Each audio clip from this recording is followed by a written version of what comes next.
ನಮಸ್ಕಾರ, ನನ್ನ ಹೆಸರು ರೋಹನ್ ಭರಚಂದ್ರ. ಇವತ್ತಿನ ವಿಡಿಯೋ ಷೇರು ಮಾರುಕಟ್ಟೆಯಲ್ಲಿ ಯಶಸ್ಸಿಗೆ 555 ನಿಯಮ ಪಾಲಿಸಿ. ಕೆಲವು ತಿಂಗಳ ಹಿಂದೆ ನಾವು 13710 ರೂಲ್ ಅಂತ ಮಾಡಿತ್ತು.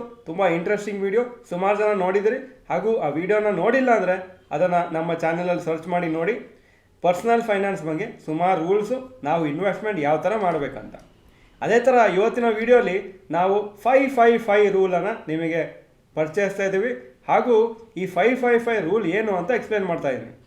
ಇದರಲ್ಲಿ ಮೊದಲನೇ 5 ಏನಂದರೆ 5000 ರೂಪೀಸ್ ಪರ್ ಮಂತ್ ಇನ್ವೆಸ್ಟ್ಮೆಂಟ್ ಮಾಡಬೇಕು ಅಂತ. ಸೆಕೆಂಡ್ 5 ಏನಂದರೆ investing till the age of 55, ಅಂದರೆ ರಿಟೈರ್ಮೆಂಟ್ 55 ವರ್ಷಕ್ಕಾಗತ್ತೆ ಅಂತ ಅಸ್ಯೂಮ್ ಮಾಡ್ತಾ ಇದ್ದೀವಿ. ಹಾಗೂ ಮೂರನೇ 5 ಏನಂದರೆ ಇನ್ವೆಸ್ಟ್ಮೆಂಟ್ ಪರ್ ಇಯರು 5% ಆಗಿ ಇನ್ಕ್ರೀಸ್ ಮಾಡಬೇಕು. ಅಂದರೆ ಈ ವರ್ಷ 5000 ಪರ್ ಮಂತ್ ಹಾಕ್ತಾಯಿದ್ರೆ ನೆಕ್ಸ್ಟ್ ಇಯರಿಗೆ 5% ಎಕ್ಸ್ಟ್ರಾ, ಅಂದರೆ 5% ಆಫ್ 5000 ಅಂದರೆ 250 rupees extra. 5250 per month next year ಮಾಡ್ತಾ ಹೋಗ್ತೀರಿ. ಅದೇ ಥರ ಎವ್ರಿ ಇಯರ್ 5% ಇನ್ಕ್ರೀಸ್ ಮಾಡ್ತೀರಿ. ನಿಮ್ಮ ಇನ್ಕಮ್ ಜಾಸ್ತಿ ಆಗ್ತಾ ಇದ್ದಾಗೆ ನಿಮ್ಮ ಇನ್ವೆಸ್ಟ್ಮೆಂಟು ಜಾಸ್ತಿ ಮಾಡ್ತಿದ್ರಿ. ಹಾಗೂ ಈ ರೂಲಲ್ಲಿ ಏನು ಹೇಳ್ತಾರೆ ಅಂದರೆ ಮ್ಯಾಕ್ಸಿಮಮ್ ಬೆನಿಫಿಟ್ ಬರಬೇಕಂದ್ರೆ 25 ವರ್ಷದಿಂದ ಸ್ಟಾರ್ಟ್ ಮಾಡಬೇಕು ಅಂತ. ಆದರೆ ನಿಮ್ಮ ಏಜ್ ಬೇರೆ ಇರ್ಬೋದು, ಅದರ ಬಗ್ಗೆನೂ ನಾನು ಮಾತಾಡ್ತೀನಿ. ನಾನು ಈಗ ಸದ್ಯಕ್ಕೆ ಕ್ಯಾಲ್ಕುಲೇಷನ್ ಮಾಡ್ತಾ ಇರೋದು 25 ವರ್ಷದಿಂದ 55 ವರ್ಷ ನೀವು ಇನ್ವೆಸ್ಟ್ ಮಾಡಿದರೆ 5000 ರೂಪಾಯಿ ಪರ್ ಮಂತು, 5% ಪರ್ ಆ್ಯನಮ್ ನಿಮಗೆ ಸ್ಟೆಪ್ ಅಪ್ ಅಂತ ಕರಿತೀವಿ, ಅಂದರೆ increase every year. 5000 12% per annum returns ಬಂತು ಮ್ಯೂಚುವಲ್ ಫಂಡಲ್ಲಿ ಅಂತ ಇಟ್ಕೊಳ್ಳಿ. ಡ್ಯೂರೇಷನ್ 30 ವರ್ಷ ಹಾಕಿದ್ರಿ ಅಂತ ಇಟ್ಕೊಳ್ಳಿ, ಆವಾಗ 2.64 crores ಆಯಿತು. 5000 ಪರ್ ಮಂತು 15% ಪರ್ ಆ್ಯನಮ್ ನಿಮಗೆ ವರ್ಕೌಟ್ ಆಯಿತು. 30 ವರ್ಷಕ್ಕೆ 4.89 crores. 5000 ರೂಪಾಯಿ ಪರ್ ಮಂತು 18% ಪರ್ ಆ್ಯನಮ್ಮು ಆ್ಯಾವ್ರೇಜು, ಹಾಗೂ 30 ಇಯರ್ಸ್ ಡ್ಯೂರೇಷನ್ಗೆ 9.47 crores ನಿಮ್ಮ ರಿಟೈರ್ಮೆಂಟಿಗೆ ಬರುತ್ತೆ. ಅದು 55 ವರ್ಷ ಕ್ಯಾಲ್ಕುಲೇಷನ್ ಮಾಡಿದ್ದೀನಿ, 60 ವರ್ಷಕ್ಕಲ್ಲ. ಯಾಕಂದರೆ ಈ ರೂಲು 55 ವರ್ಷಕ್ಕೆ ರಿಟೈರ್ಮೆಂಟ್ ತೊಗೋಬೋದು ಅಂತ ಹೇಳ್ತಾ ಇದೆ. ಸಪೋಸ್ ನಿಮಗೆ ಇನ್ನೂ 30 ವರ್ಷ ಇನ್ವೆಸ್ಟ್ಮೆಂಟ್ ಮಾಡಲಿಕ್ಕೆ ಸಮಯ ಇಲ್ಲ, ನಿಮಗೆ ಇನ್ನೊಂದು 20-25 ವರ್ಷ ಮಾತ್ರ ಬಾಕಿ ಇದ್ದರೆ ಆವಾಗ 5000 ರೂಪಾಯಿ ಪರ್ ಮಂತ್ ಹಾಕೋದು ದೊಡ್ಡ ಅಮೌಂಟ್ ಅಲ್ಲ. ಮೇ ಬಿ ನೀವು 10,000 ರೂಪಾಯಿ ಪರ್ ಮಂತ್ ಹಾಕ್ಬೋದು ಸೇವಿಂಗ್ಸು. ಆವಾಗ ಯಾವ ಥರ ಕ್ಯಾಲ್ಕುಲೇಷನ್ ಬರುತ್ತೆ ಅಂತ ನೋಡಿ. 10,000 ರೂಪಾಯಿ per month 5% per annum step up ಮಾಡ್ತೀವಿ ಅಂದರೆ 12% ಆಗಿ 25 ಇಯರ್ಸಿಗೆ 2.73 crores. ಅದೇ 15% ಪರ್ ಆ್ಯನಮ್ ವರ್ಕೌಟ್ ಆದರೆ 25 ಇಯರ್ಸಿಗೆ 4.48 crores. 10,000 18% ಪರ್ ಆ್ಯನಮ್ 25 ವರ್ಷಕ್ಕೆ 7.6 crores ವರೆಗೂ ನಿಮಗೆ ರಿಟೈರ್ಮೆಂಟಿಗೆ 55 ವರ್ಷ ಇರೋ ಟೈಮಿಗೆ ಬರ್ತದೆ. ಅಂದರೆ ಅಫ್ಕೋರ್ಸ್ ನಿಮ್ಮ ಏಜಿಗೆ 30 ಇರ್ಬೋದು, ಇನ್ನು 25 ವರ್ಷ ಬಾಕಿ ಇದೆ ಅಂತ ತಿಳ್ಕೊಂಡಿದ್ದೀನಿ.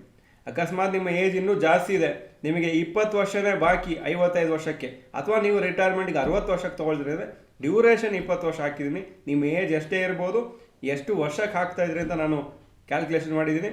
10,000 ರೂಪಾಯಿ ಪರ್ ಮಂತು 12% ಆಗಿ 20 ವರ್ಷಕ್ಕೆ 1.37 crores ಮಾತ್ರ ಆಗ್ತಾ ಇದೆ. 10,000 15% ಪರ್ ಆ್ಯನಮ್ 20 ವರ್ಷಕ್ಕೆ 2.01 crores. ಹಾಗೂ 18% ಆಗಿ 10,000 ರೂಪಾಯಿ per month plus 5% per year step Appu.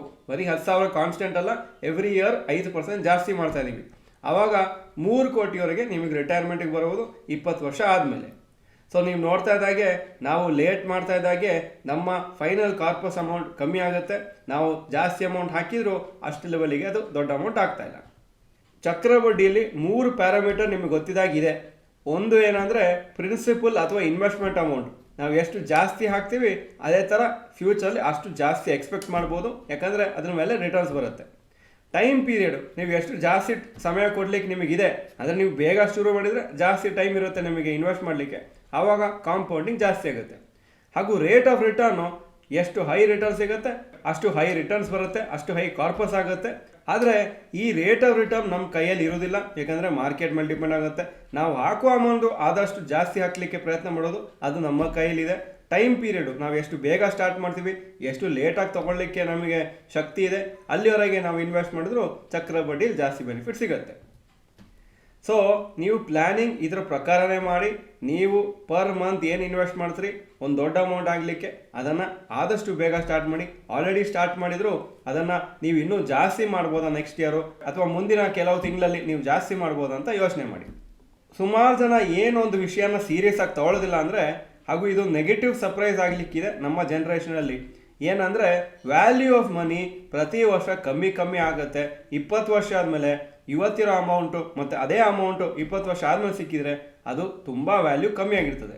ಅಂದರೆ ನಿಮಗೆ ಇವತ್ತೇನು 1 ಕೋಟಿ ನಿಮಗೆ ದೊಡ್ಡ ಅಮೌಂಟ್ ಅಂತ ಕಾಣಿಸ್ಬೋದು, ಅದು ನಿಮಗೆ 25 ವರ್ಷ ಆದಮೇಲೆ 1 ಕೋಟಿ ರಿಟೈರ್ಮೆಂಟ್ ಬಂದರೆ ಅದು ದೊಡ್ಡ ಅಮೌಂಟ್ ಅಲ್ಲ. ಯಾಕಂದರೆ ಮನಿ ವ್ಯಾಲ್ಯೂ ಕಮ್ಮಿಯಾಗಿರ್ತದೆ ಇನ್ಫ್ಲೇಷನಿಂದ. Bank F D, post office deposits, insurance ಎಲ್ಲ ಇನ್ಫ್ಲೇಷನ್ ಬೀಟ್ ಮಾಡೋದಿಲ್ಲ. Mutual funds, stocks, real estate, gold ಚೆನ್ನಾಗಿ ರಿಟರ್ನ್ಸ್ ಮಾಡಿದರೆ ಇನ್ಫ್ಲೇಷನ್ ಬೀಟ್ ಮಾಡುತ್ತೆ. ಸೊ ನಮ್ಮ ಹೈಯರ್ ಪರ್ಸೆಂಟೇಜ್ ದುಡ್ಡು ಈ ಥರ ಇನ್ಫ್ಲೇಷನ್ ಬೀಟ್ ಮಾಡೋ ಇನ್ಸ್ಟ್ರೂಮೆಂಟ್ಸ್ ಹಾಕಬೇಕು.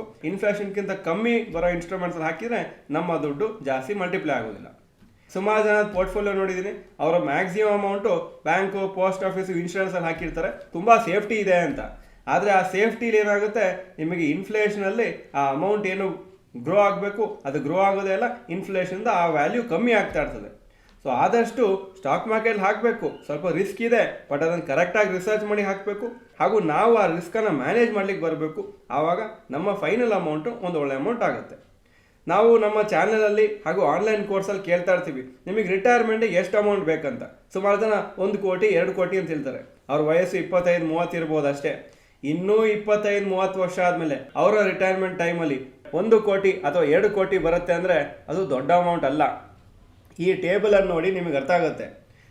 ಇವತ್ತಿನ 1 ಕೋಟಿ ಎಷ್ಟೋ ವರ್ಷ ಆದಮೇಲೆ ಏನು ಅದರದ್ದು ವ್ಯಾಲ್ಯೂ, ಇನ್ಫ್ಲೇಷನ್ 7% ಕ್ಯಾಲ್ಕುಲೇಷನ್ ಮಾಡಿದರೆ, 1 ಕೋಟಿ 30 ವರ್ಷ ಆದಮೇಲೆ ನಿಮಗೆ ರಿಟೈರ್ಮೆಂಟ್ ಆದಮೇಲೆ ಸಿಕ್ಕಿದ್ರೆ 13 ಲಕ್ಷ ಇವತ್ತಿನ ವ್ಯಾಲ್ಯೂ.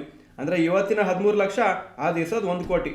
ನಿಮಗೆ ಗೊತ್ತು, ಇವತ್ತಿನ 13 ಲಕ್ಷದಲ್ಲಿ ಜಾಸ್ತಿ ಏನು ಖರೀದಿ ಮಾಡಲಿಕ್ಕೆ ಆಗೋದಿಲ್ಲ. ಹಾಗೂ ಈ 13 ಲಕ್ಷದ ವ್ಯಾಲ್ಯೂ ನೀವು ಎಂಟೈರ್ ರಿಟೈರ್ಮೆಂಟ್ ಯೂಸ್ ಮಾಡಬೇಕಾಗುತ್ತೆ.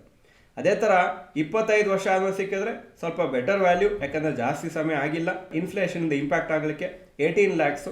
1 ಕೋಟಿ 20 ವರ್ಷ ಆದಮೇಲೆ ಬಂದರೆ 25 ಲ್ಯಾಕ್ಸ್ ಬರ್ತದು. 1 ಕೋಟಿ 15 ವರ್ಷ ಆದಮೇಲೆ ಬಂದರೆ ಇವತ್ತಿನ 36 ಲಕ್ಷ ಥರ. ಹಾಗೂ 1 ಕೋಟಿ 10 ವರ್ಷ ಆದಮೇಲೆ ಸಿಕ್ಕಿದ್ರೆ ಇವತ್ತಿನ 50 ಲಕ್ಷದ ವ್ಯಾಲ್ಯೂ ಇದ್ದಾಗೆ. ಸೊ ನೀವು ನಿಮ್ಮ ಏಜ್ ಕಮ್ಮಿ ಇದ್ದರೆ 30, 25, 35, 40 ಅಂತಿದ್ರೆ ನಿಮ್ಮ ಟಾರ್ಗೆಟ್ ಅಮೌಂಟು ರಿಟೈರ್ಮೆಂಟಿಗೆ ಮಿನಿಮಮ್ 2, 3, 4, 5 ಕೋಟಿ ಇರಲೇಬೇಕಾಗತ್ತೆ. ಯಾಕಂದರೆ ಆವಾಗ ಇವತ್ತಿನ 1-2 ಕೋಟಿ ಥರ ಬರ್ಬೋದು. ಸೊ ಟಾರ್ಗೆಟು ನೀವು ಜಾಸ್ತಿನೇ ಇಟ್ಕೋಬೇಕು ನಿಮ್ಮ ಏಜ್ ಕಮ್ಮಿ ಇದ್ದರೆ. ಕೆಲವರು ನಾವು ಈ ಥರ ಹೇಳುವಾಗ ಹೇಳ್ತಾರೆ, ಸರ್ ನಮ್ಮ ಟಾರ್ಗೆಟ್ 1-2 ಕೋಟಿ ಅಲ್ಲ, 5 ಕೋಟಿ 10 ಕೋಟಿ 20 ಕೋಟಿ ಇದೆ ಅಂತ. ಆವಾಗ ನಾವೇನು ಹೇಳ್ತೀವಿ ಅಂದರೆ, ಡೆಫಿನೆಟ್ಲಿ 1 ಕೋಟಿ 2 ಕೋಟಿ ಟಾರ್ಗೆಟ್ಗಿಂತ 5, 10, 20 ಕೋಟಿ ಬೆಟರು. ಯಾಕಂದರೆ ನೀವು ಇನ್ಫ್ಲೇಷನ್ದು ಕನ್ಸಿಡ್ರೇಷನ್ ಮಾಡ್ತಾಯಿದ್ರಿ. ಆದರೆ 5 ಅಥವಾ 10 ಕೋಟಿ ನೀವು ಮಾಡಬೇಕಂದ್ರೆ ಎಷ್ಟು ಅಮೌಂಟ್ ಈಗ ಹಾಕ್ತಾಯಿದ್ರಿ ಅದು ಸಫಿಷಿಯೆಂಟ್ ಇದೆಯಾ ಅಂತ ನೀವು ಯೋಚನೆ ಮಾಡಬೇಕಾಗತ್ತೆ. 5,000 ಪರ್ ಮಂತೆಲ್ಲ ಹಾಕಿದರೆ 5 ಕೋಟಿ 10 ಕೋಟಿ 20 ವರ್ಷದಲ್ಲಿ ಆಗೋದಿಲ್ಲ, ಅಥವಾ ನಿಮ್ಮ ಪರ್ಟಿಕ್ಯುಲರ್ ಟೈಮ್ ಪೀರಿಯಡಲ್ಲಿ ಆಗದೇ ಇರ್ಬೋದು. ಸೊ ನೀವೇನು ಮಾಡಬೇಕು, ನಿಮ್ಮ ಇನ್ವೆಸ್ಟ್ಮೆಂಟ್ ಕೆಪಾಸಿಟಿ ಹಾಗೂ ನಿಮ್ಮ ಟಾರ್ಗೆಟು ಮ್ಯಾಚ್ ಆಗ್ತಾ ಇದೆಯಾ ಅಂತ ನೋಡಬೇಕು. ಅಕಸ್ಮಾತ್ ನಿಮ್ಮ ಟಾರ್ಗೆಟ್ ಜಾಸ್ತಿ ಇದ್ದರೆ ನಿಮ್ಮ ಇನ್ವೆಸ್ಟ್ಮೆಂಟ್ ಅಮೌಂಟು ಜಾಸ್ತಿ ಹಾಕಬೇಕಾಗತ್ತೆ, ಇಲ್ಲದಾದರೆ ನಿಮ್ಮ ಟಾರ್ಗೆಟ್ ರೀಚ್ ಆಗೋದಿಲ್ಲ. ಒಂದು ಆನ್ಲೈನ್ ಕಾಂಪೌಂಡಿಂಗ್ ಕ್ಯಾಲ್ಕುಲೇಟರನ್ನು ತೆಗೆದು ನೀವು ಚೆಕ್ ಮಾಡಿ, ನೀವು ಹಾಕ್ತಾ ಇರೋ ಅಮೌಂಟು ಒಂದು ಪರ್ಟಿಕ್ಯುಲರ್ ಪರ್ಸೆಂಟೇಜಲ್ಲಿ ವರ್ಕೌಟ್ ಆದರೆ ಎಷ್ಟು ನಿಮಗೆ ಬರ್ಬೋದು ಅಂತ. ನಿಮ್ಮ ಟಾರ್ಗೆಟ್ ಹತ್ತಿರ ಬರ್ತಾ ಇದ್ದರೆ ನೀವು ಆನ್ ದ ಟ್ರ್ಯಾಕ್ ಇದ್ರಿ ಅಂತ. ಅಕಸ್ಮಾತ್ ನೀವು ಹಾಕ್ತಾ ಇರೋ ಅಮೌಂಟು ಮತ್ತು ನೀವು ಟಾರ್ಗೆಟ್ ಮಾಡ್ತಾ ಅಮೌಂಟ್ ತುಂಬ ಡಿಫ್ರೆನ್ಸ್ ಇದ್ದರೆ ಮೀನಿಂಗ್ ಏನಂದರೆ ನೀವು ಇನ್ನೂ ಕರೆಕ್ಟಾಗಿ ಫೈನಾನ್ಷಿಯಲ್ ಪ್ಲಾನಿಂಗ್ ಮಾಡಿಲ್ಲ ಅಂತ. ಈ ವಿಡಿಯೋನ ತುಂಬ ಸೀರಿಯಸ್ ಆಗಿ ತೊಗೊಳ್ಳಿ. ಈ ಪರ್ಟಿಕ್ಯುಲರ್ ಇನ್ಫ್ಲೇಷನ್ನು ಮತ್ತು ಈ ಇನ್ವೆಸ್ಟ್ಮೆಂಟ್ಸನ್ನು ತುಂಬ ಸೀರಿಯಸ್ ಆಗಿ ತೊಗೊಳ್ಳಿ. ಯಾಕಂದರೆ ನೀವು ಎಷ್ಟು ಅದನ್ನು ಸೀರಿಯಸ್ ತೊಗೊಳ್ಳಲ್ಲ, ಎಷ್ಟು ಅದನ್ನು ಡಿಲೇ ಮಾಡ್ತೀರಿ, ನಿಮಗೆ ಪೆಟ್ಟು ಬೀಳೋದು. ಈ ವಿಡಿಯೋ ಚೆನ್ನಾಗಿದ್ದರೆ ಲೈಕ್ ಬಟನ್ ಪ್ರೆಸ್ ಮಾಡಿ.